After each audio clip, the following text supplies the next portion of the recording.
आपला जो हेतू आहे तो साध्य करून घ्यायचा असे मोठे प्रकार बीड जिल्ह्यामध्ये घडलेले।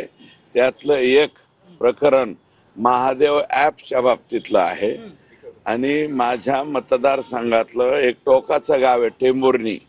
या टेंभुर्णी गावाच्या तिथं एकाच व्यक्तीच्या नावावर गोविंदजी 9 अब्ज रुपयाचं ट्रान्झॅक्शन झालंय। 9 अब्ज।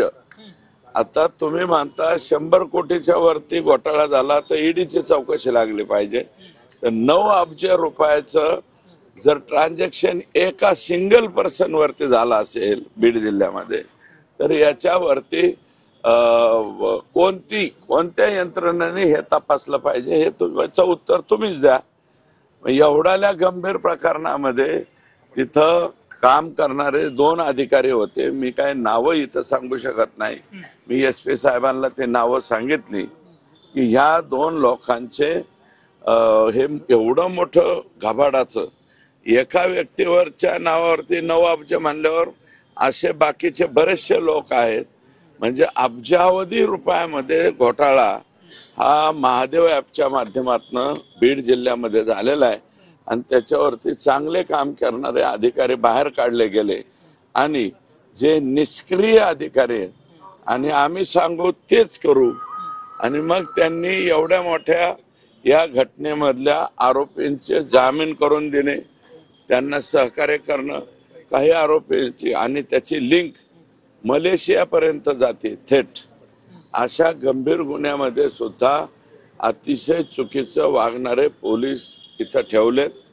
अजूनही इतर ठिकाणी सुद्धा पोलीस दल हे निष्क्रिय स्वरूपाचं काही इथं दाखवलं गेलं।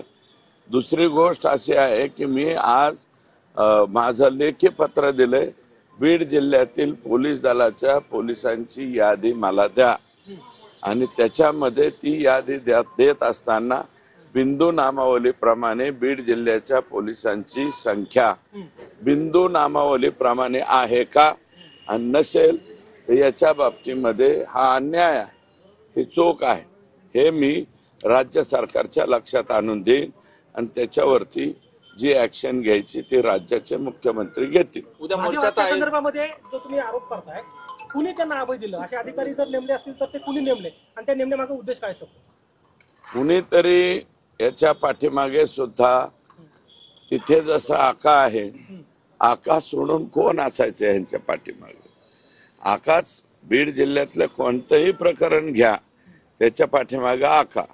आता इथून 15-20 किलोमीटर अंतरावर 50 का 60 एकर जमीन दुसऱ्याच्या जमिनीतून मुरुम काढून आणायचा रसाळ नावाचे लोक आहेत आणि आकांनी तिथं काहीतरी 50 एकर जमीन घेतली, पूर्ण बोगदाच बुजलाय।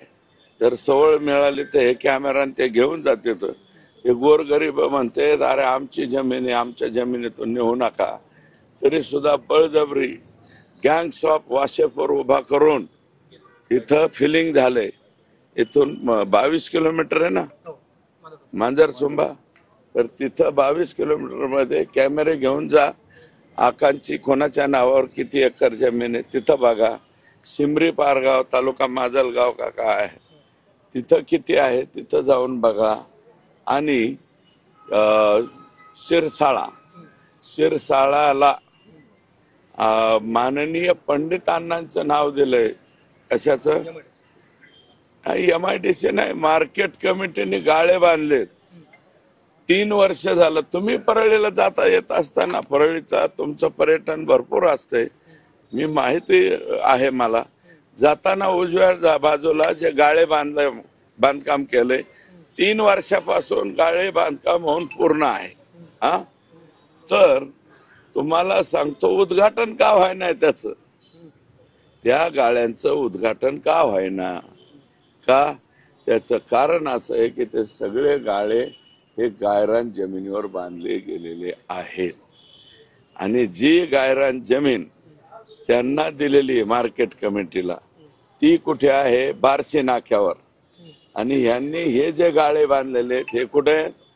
छत्रपती शिवाजी राजांच्या पुतळ्याच्या इथं। अशा पद्धतीने ते बांधले, त्याचं धड उद्घाटन करता येत नाही। वाईट एकच वाटलंय त्याच्या. तर उद्या कोणी तक्रार वगैरे केली तर ते डिमॉलिश सुद्धा होऊ शकते सगळं.